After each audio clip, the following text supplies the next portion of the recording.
a man accidentally travels to another world. Not only does he own an online supermarket, he also relies on his exceptional cooking skills to attract a legendary magical beast, which willingly forms a contract with him. But unexpectedly, the legendary beast turns out to be a foodie too. Every day when mealtime arrives, the magic wolf comes holding utensils, asking him for food. Today, Kuba simply pan-fried some chicken tongue, crisping the outer layer to perfection, and finally drizzled it with a layer of cream sauce. The unique flavor made the magic wolf extremely happy. With nothing to do after the meal, the magic wolf showed Kuba a bit of wind magic. It was Kuba's first time seeing real magic. He instantly looked at the wolf with envy, wishing he could learn it too. But casting magic requires mana. Kuba eagerly opened his status panel and found that he did have a little mana. Though it was little, it was better than none. But how was he supposed to use it? Kuba immediately asked the magic wolf. Upon hearing this, the wolf grew impatient. How else would you use it? Just imagine it and you can use it. Want wind magic? Just think of wind. Want fire magic? Just think of fire. Is this the difference between a genius and a dunce? But since the wolf said so, Kuba had no choice but to give it a try.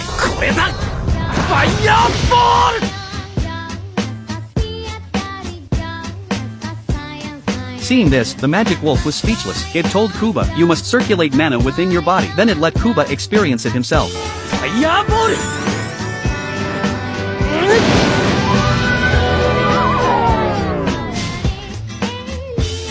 Sure enough, there was a noticeable effect, but the power was too weak. At this rate, when would he ever improve? Might as well jump into actual combat. Kuba immediately refused upon hearing that. Making him fight monsters now would be a straight-up suicide mission. But the magic wolf wasn't negotiating with Kuba. It was giving a direct order. The wolf planned to have Kuba fight goblins first. Worried there wouldn't be enough, it let out a loud howl.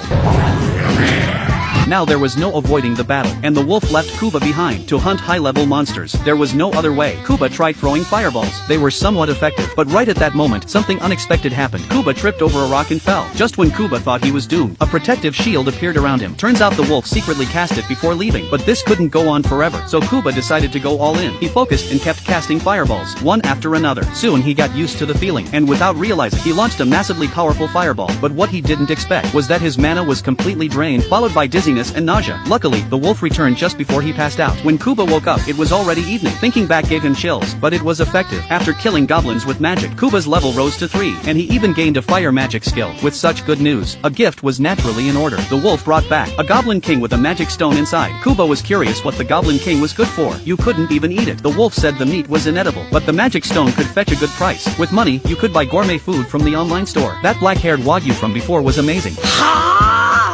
Kuba immediately refused upon hearing that. He was afraid the wolf would go on another rampage after eating. Last time he woke up surrounded by corpses. The trauma still lingered. The wolf had no choice but to give up, but it was still hungry. Kuba was about to get up and cook, but the after-effects of mana exhaustion hadn't worn off, so he decided not to cook, and ordered various flavored breads from the supermarket. But the wolf wasn't happy. It wanted meat. But seeing Kuba eat so happily, the wolf hesitated, took a small bite, and found it surprisingly good. Each one had a unique flavor. Before it knew it, the whole bowl was gone.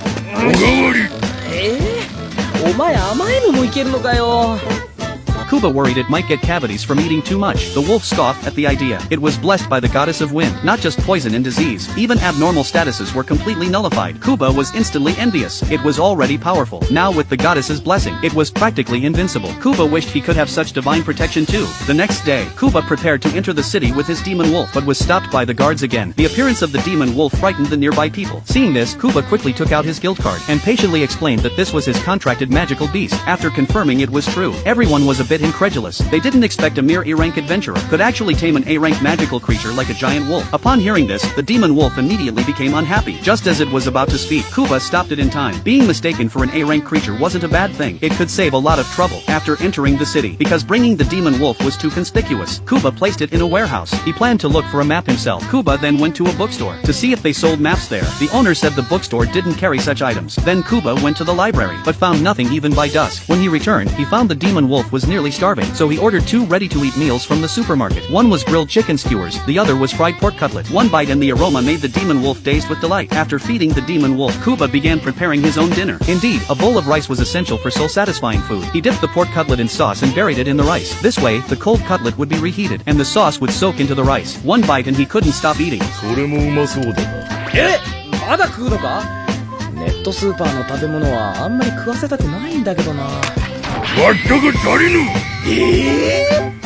The next day, Kuba planned to continue searching for a map. He intended to ask adventurers for information. Upon arriving at the tavern, he felt the people there were not very easy to get along with. But since he was already there, he braced himself and picked a table, and asked the waiter to bring some drinks. Seeing Kuba being so courteous, the group responded with friendly smiles, and answered all his questions. After learning Kuba's purpose, one of them quietly leaned toward Kuba's ear, saying they happened to have a map. If Kuba really wanted it, as a favor for buying them drinks, he could take it for just 1 gold coin. In the end, Kuba couldn't resist the temptation. But just as the three left, the rest of the tavern burst into laughter, because everyone already had that map in their hands, and it was sold at the guild for just 1 silver coin. After being tricked, Kuba felt heartbroken for a while, but it was just 1 gold coin. He could earn it back. After glancing at the map, Kuba decided to head east toward the sea. Upon hearing this, the demon